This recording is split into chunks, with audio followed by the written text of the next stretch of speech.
Hey gang, what's going on? So in this video, I want to talk about some options that the Yankees have.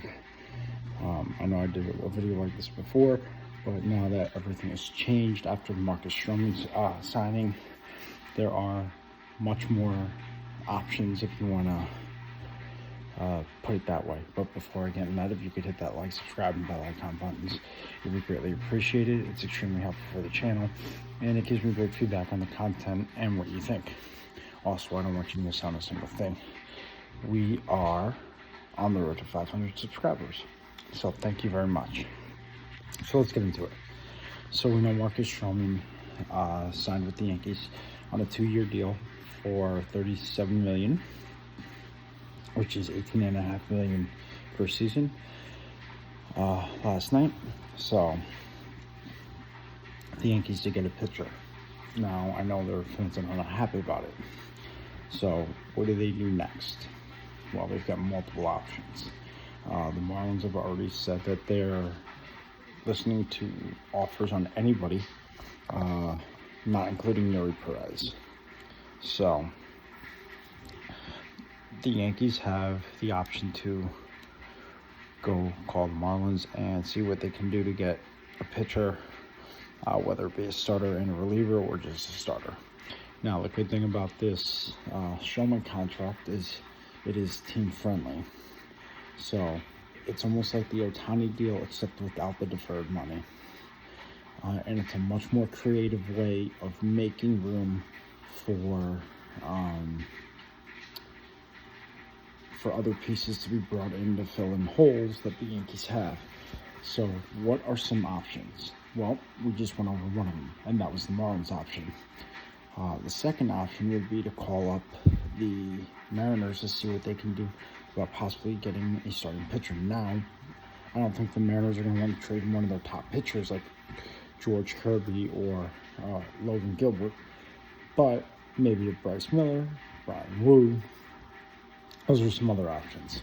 The other option that they have is the free agent market.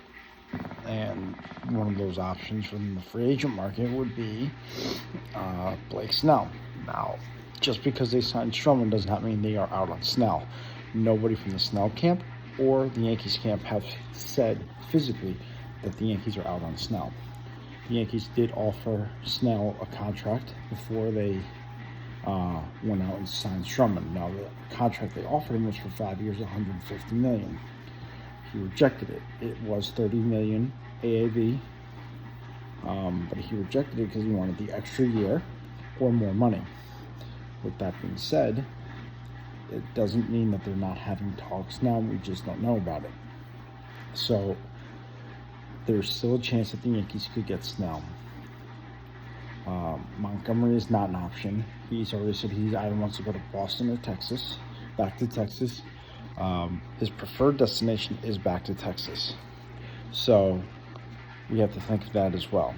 Now, when it comes to their other pieces that they need to fill, a closer, they need that. They could use another bullpen piece. It wouldn't hurt, even though they already got a few bullpen pieces to begin with. Not the biggest names, not the sexiest names, not the biggest moves, not the sexiest moves, but moves nonetheless. So they are filling in holes in the creative ways. So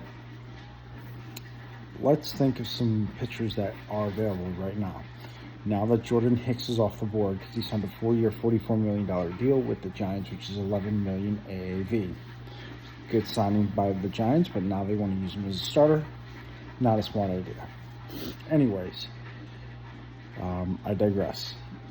The Yankees have a few options. Option 1, Robert Stevenson. Option 2, Hector Neris. Okay, there's other options besides those two, but those are the two most intriguing options. Robert Stevenson has played in the American League East before. He's been in the big spotlight.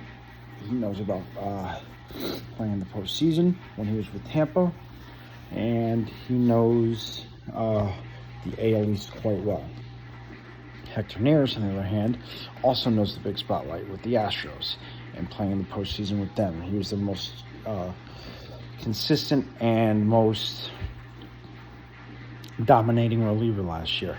For a 34-year-old, it might be worth the investment. Maybe get both of them.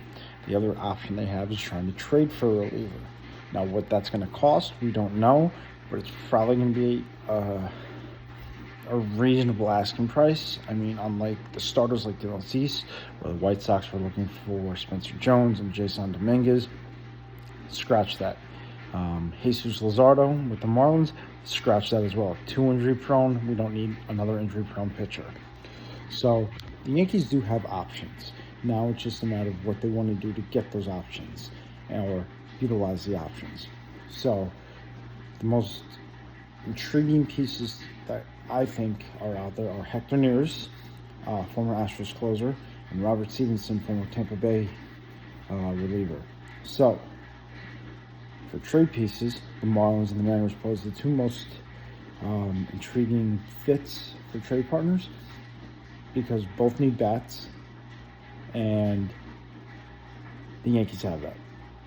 Both have pitching, and the Yankees need that. So those are the two most intriguing partners for trades for the Yankees. The other way they could go is they could try to get David Bednar, but that might cost a bit more, but it would still get them a reliever. There's also Josh Hader on the free agent market, which I know there's a few Yankee fans that don't want him because of the fact that they don't think he'll be a fit, which is completely understandable, and I agree with that. So that's something else to think about. So you guys let me know what you think in the comment section below on options you would like to see the Yankees go after or try to make a trade for or try to sign now that Jordan Hicks is off the board and with the Giants. Until next time, have a great rest of your night. Talk to you later.